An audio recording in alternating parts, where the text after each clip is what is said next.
Skyrim truly is one of those games that just refuses to die. Between the endless love that people have for this game and Bethesda's endless love for making money, the game just will never die and there's always going to be new stuff for it till my grandkids are born. Skyrim is a great game even in its vanilla state. It is most certainly a timeless classic. Similar to something like Majora's Mask or Ocarina of Time, I am sure that even if the game never had any mod support for it whatsoever, people would still be playing it a decade later or two, for sure. Now that said, I do think it's undeniable that a huge contributing factor, at least to the prolongation of the popularity of the game, has been the mod scene, which is so incredible. Even though the game has received several re-releases which haven't changed a lot, and it constantly gets these pointless updates that just destroy everybody's mod list, people still persevere. They've definitely done some updates. When I think of the anniversary edition, I think of like being able to fish. It took them the longest time to integrate survival into the game for whatever reason. Even though most of us that do enjoy that more immersive, survival, hardcore kind of experience were already playing the game that way with things like Realistic Needs, I Need, or Frostfall, eventually they did do their version of it. I do appreciate the fact that eventually they did do something like that. They did acknowledge that a lot of people like to play the game that way, so it's nice to have an integrated version of that in the base game, like took you long enough type of thing. But regardless, between hate, love, and frustration, there is a massive and very talented mod community that continues to support this game, and that's what we're going to be talking about today. When I was working on this video, originally this was going to be the 5 to 10 best mod collections for Skyrim. That's the video I was actually working on. It just so happens that while I was working on that video, something amazing happened, and that is the release of Lorerim 4.0, the final chapter. So we've definitely talked about Lorerim on this channel before. My intention was to talk about other lists also, like Novus, like Nordic Souls and stuff like that. There are other collections that people also really like. Not everybody loves Lorerim. If I'm being honest, Lorerim is my personal favorite. If I had to make a video like this one where I'm recommending you one list and, we're not talking about anything else, just one recommendation only, it would definitely be Lorerim. But that doesn't mean that the list is perfect and that it's without problems and that it's gonna accommodate everybody and it's a one-shoe-fit-all type of thing. The reality is that a lot of people are kind of sick of hearing about Lorerim. It's just one of those mod lists that it's just honestly so incredible and so all-encompassing. It does so much and it's so great in my opinion that people keep bringing it up over and over and over. And the reality is that for people that are in this space and are already familiar with the list, they're kind of getting sick of that being suggested as the, one and only list type of thing. Whatever you're looking to get out of Skyrim, this is the list. And as many people have pointed out, it's not for everyone. So if you have heard me talking about Lorerim on this channel before, I do apologize, and I get it if you're kind of sick of people bringing it up, if you're tired of it type of thing. The truth is that I haven't really even covered any other mod lists for Skyrim on this channel. I've mentioned them in passing like I did here, like Novus is one that I like, or Nordic Souls is another popular one that I've also played. But I've never really done a dedicated video for these lists, and honestly, that was kind of my plan. Unfortunately, 4.0 came out for Lorerim, and I just lost my life as a consequence. I ended up filing for a divorce, I lost my dogs, I lost my house, I lost my job, and it's all that I've done for the last 2 weeks. So since I've been playing a lot of 4.0 Lorerim anyway, I figured I'd talk about it. This video is both intended for people who have never heard of it and people who have tried it and maybe couldn't get into it or didn't like it. It's for both audiences. I'm going to be going over it as if you don't know what it is and you've never heard of it before, because there's definitely going to be people that click this video and they have no clue what I'm talking about. But this video is also for the people who have heard about it but never really gave it a shot or tried to play it and they just couldn't get into it. And we'll talk about that because again, it's not for everyone. If you do make the decision to try it, it's a little bit of an investment, both financial, I guess, and time. And you have to have the hardware. So again, it's not for everybody. And then the list itself is not perfect. It fits a very specific mold of people that might like it. The reason for that is because it changes so much of the base game that it truly is an overhaul. I wouldn't even say that it's something that enhances the vanilla game. It's not. It completely reworks it from the ground up. And a lot of people are not into that. A lot of people feel like it makes the game look completely different and they don't like the new aesthetic. They feel like it's not Skyrim anymore. It completely changes the combat, it changes the leveling, it changes everything. And now with the final update, you might even argue that it changes even more because now it has like custom menus, custom attributes, and skill point distribution and all that. It has its own stuff even more now. So for a lot of people, that is the most common criticism that I've heard, is that people feel like it changes too much. It deviates from the vanilla experience so much that it's not even Skyrim anymore. So for those reasons and several others, it's not for everybody, and we'll talk about the quote-unquote investment and if it really is for you before you decide to go on the journey of installing it and, getting into it and all that. Also, if you're familiar with the list, but you just haven't had a chance to try 4.0 just yet, we'll talk a little bit about it towards the end of the video. But just to start things off here, why do I say that Lorerim is kind of an investment? Well, a few different reasons. Let's just start with the hardware expense. This is an extremely massive mod list. As a matter of fact, it's the biggest one that I know about. It's huge. It's almost 4,000 mods. With that, of course, is going to come the need for a certain level of processing power and definitely a need for a lot of memory. The other side of it is you're probably going to need a Nexus subscription unless you just, you have it in you to download every single mod one by one. Most people are probably going to want to invest $10 to be able to have a premium subscription. The reason for that being that if you have a Nexus subscription, you can download multiple mods at once. So you would just pick the collection that you want and it just does it all for you. You don't have to download every single one of the mods. And you don't have to screw around with things like the load order. You don't have to deal with plugins and conflicts and stuff like that. It's very plug and play in nature. If you have a subscription, you're probably going to need it. The third and final investment you're probably going to have to make is just time, which to me it's the best part about it, but you're going to have to relearn how to play the game because like we talked about, it's not like the vanilla experience. It changes that much about it. You're going to have to learn things like the new combat, the new flow of the game. You're going to have to understand how Requiem works and things like that that just aren't part of the vanilla experience and a lot of people just don't like. This is honestly a pretty hard list to learn and to play. It's not easy, and I'm sure there's going to be people in my comments saying, oh, as long as your IQ is above room temperature, you'll be fine. But let's be real. If you're a functioning adult with a job that only plays video games as a hobby and doesn't spend your entire day inside of a Discord server, this might take a little bit for you to learn and to get into. It's going to take a certain level of dedication to learn some of these systems and, realize how different they are from the vanilla. You're not just going to pick up and know how it works. Which again is probably the most common criticism that I've seen people bring up for Lorerim, how they can't just pick up and play it. It's too different from the vanilla experience. It's not what they like, it's not what they remember, so just know that. There's nothing wrong with you if you don't like it. There are tons of other mod packs out there that really focus on preserving the original vanilla experience, so check those out. Even though we're not going to be talking about them today, I will provide you some alternatives in the description of the video below. I'll leave their links. You can go check them out too if Lorerim is just not for you or whatever. And by the way, if your main concern is your hardware, like if it sounds really cool but it's just too much, there is something called LoreTrim.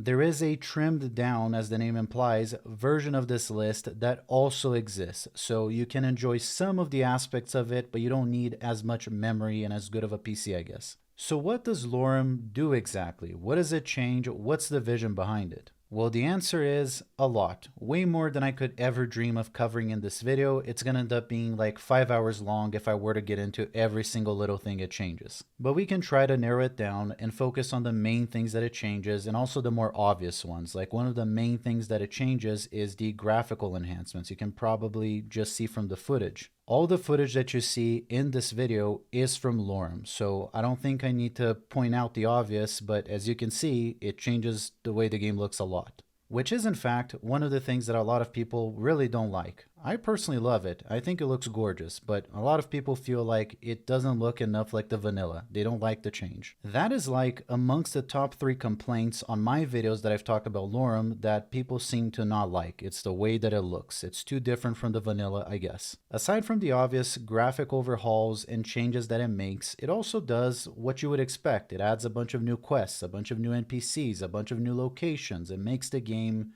it adds a bunch of, I guess, DLC. I really don't know how else to put it because that's really what it feels like. It just adds a ton more to the game you already love. New NPCs, quests, locations, all that, weapons, armor. It just, elevates the game in that sense. That really is a huge chunk of what the pack does, adding onto your game and making graphical enhancements. And then there's the whole other component of actual core gameplay changes, which we'll talk about now. It does a lot in this aspect as well, and we're going to narrow down and focus on some of those, but it does things like reworking the perk tree and stuff like that. It adds on new spells and reworks how some of the spells work and stuff like that. It reworks some of the powers, lets you choose your origin. It's very roleplay oriented, so you don't have to start as the Dragonborn if you don't want to. You don't really have to ever do any of that if you don't want to. Previously, it used to use alternate start like most of these mod collections do. Now it has its own thing, which I don't know if it's a custom mod just for Lorerim or it's a new one entirely, but it looks a lot nicer, accomplishing the same function. You don't have to go through the opening sequence of being a prisoner and being the Dragonborn and going through those quests. You don't really have to do anything you don't want to, and you can choose every little thing down to your origin. As a matter of fact, on this run, I chose to be a merchant coming from a place outside of Skyrim, so you'll even see here footage of me coming into Skyrim. It really focuses super heavy on immersion, roleplay, and origins of your character also. You can really customize all of that, and it's one of the things that I really love about it.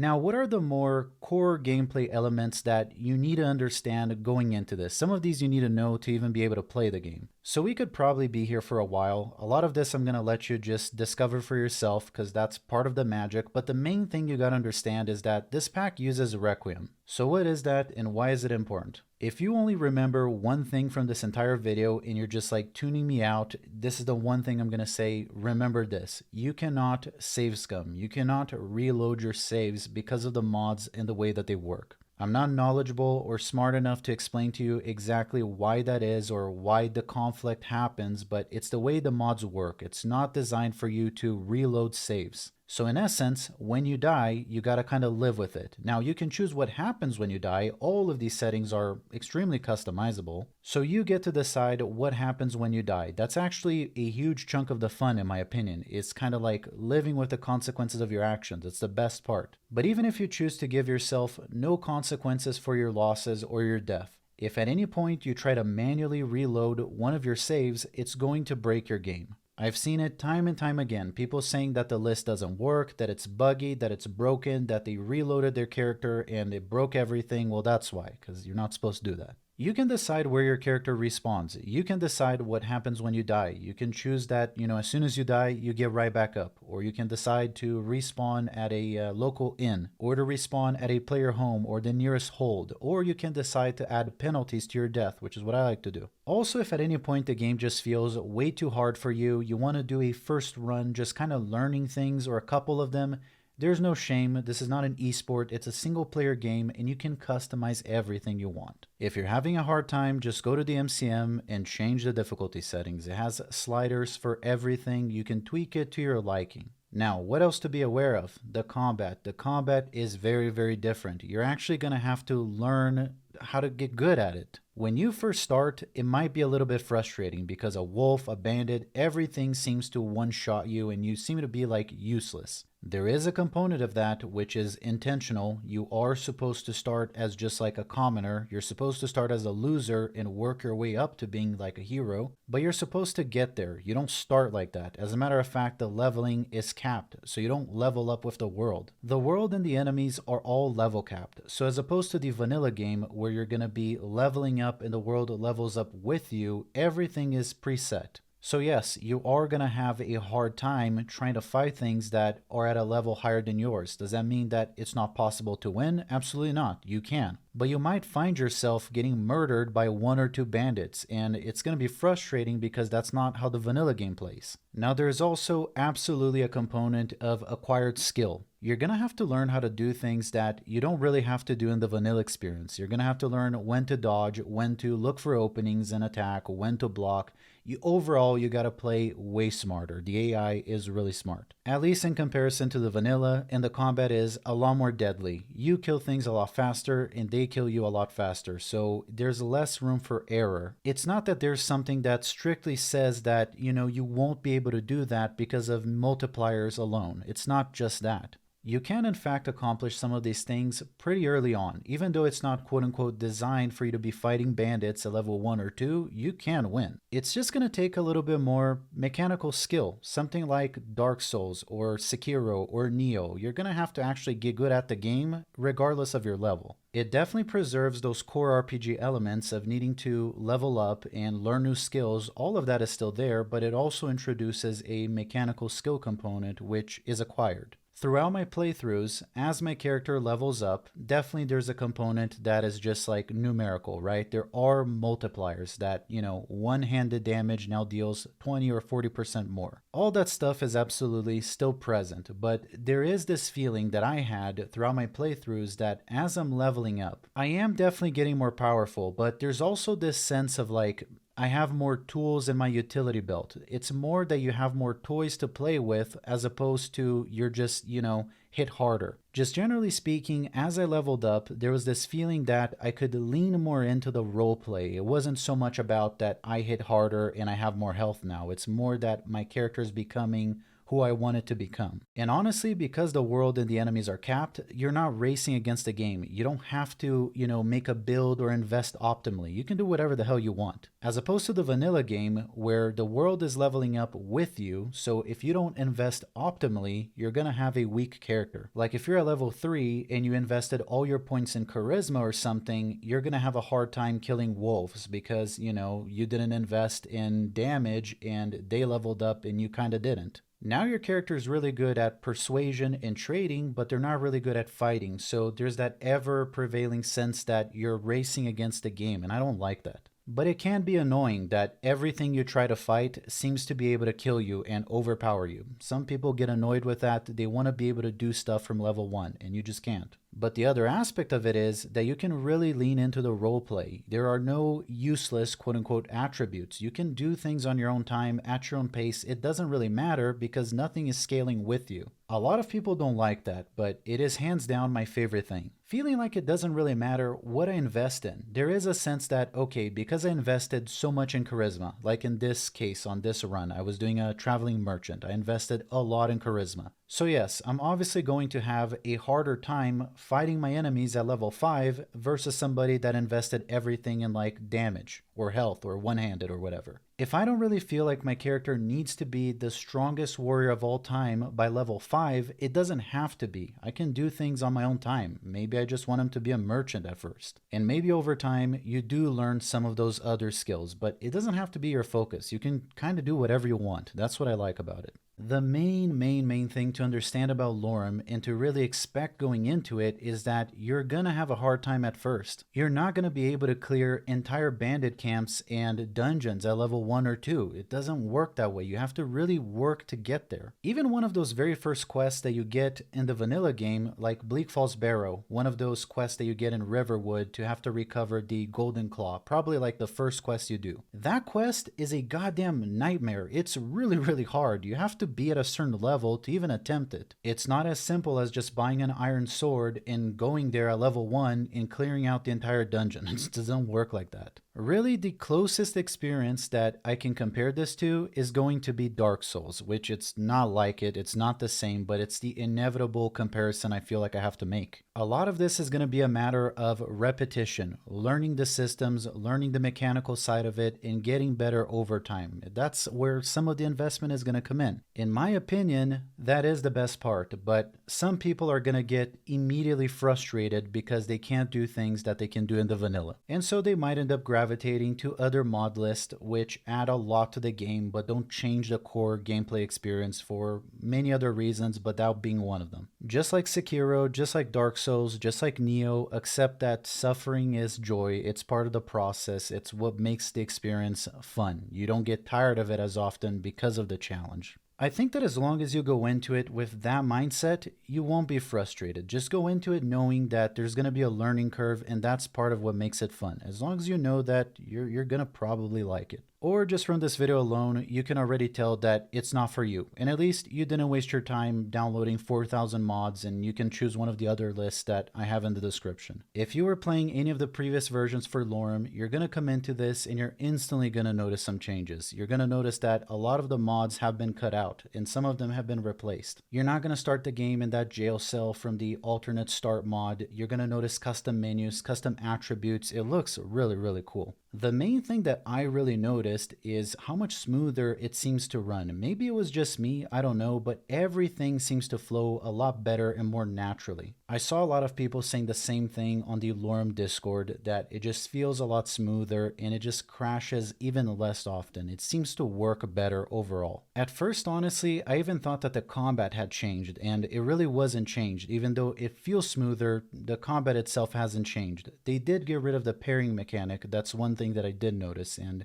there's a reason for that. I don't remember now. Some conflict with another mod, so now you either block or dodge or do other stuff. So you'll notice that that's gone also. And what's kind of funny, I was briefly talking to Biggie about this, and it seems to be something that keeps coming up. And one of the things I brought up to him, because of course, priorities, I said, hey Biggie, why does Ayala, the huntress, why does she look so ugly, man? Why did you change her? What happened? And he tells me that he hasn't even touched her since one of the very first versions of the mod pack. So people are getting all these like placebo phantom memories about things that were changed that never really got changed. He was telling me that people are saying that the sound effects, for example, for 3.0 were a lot better and he never touched them type of thing. So people are having like Mandela effect false memories. And you can kind of tell that it's starting to bother him because all these people are like bombarding him with all these, inquiries and complaints about things that he never really even changed. So I don't know how he does it, because the Discord is almost at 50,000 people. So can you imagine like 50,000 people on your ear constantly complaining or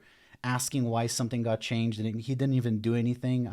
It would drive me crazy. So props to him. Now, really quick, if all of this sounds great and you want to give it a shot, we come to the installation process. So be aware, you're not going to be downloading this list directly from Nexus. You're going to need a Nexus Premium account and a Nexus account in general, but you're going to be downloading it from Wabjack. Wabjack is a different website, a different software, kind of does the same thing. You're just going to click the list you want, click one button and kind of watch it do its thing. Now, hear me out with this, because if you don't do this right, you're going to ruin everything and you're going to just waste your time. The installation and how you do it is crucial. If you don't do it right the first time, nothing's gonna work. So you need to follow a very precise order of how to do things. So I could sit here for another 20 minutes and try to teach you how to do it, but for one, I'm kind of a boomer and it's gonna be hard for me to do it. And number two, there's another YouTuber that I really like. I feel like he does a really good job. He's very straight to the point while also not missing anything, and I've always followed his guides to install stuff and never had a single problem. His name is Scuba, and he made a Lorerim 4.0 installation guide that I used, and I used his previous 3.0 guide also, never had a single issue following everything he says. So I will also leave the link for that video for the installation of the mod pack in the description below. Follow that to the T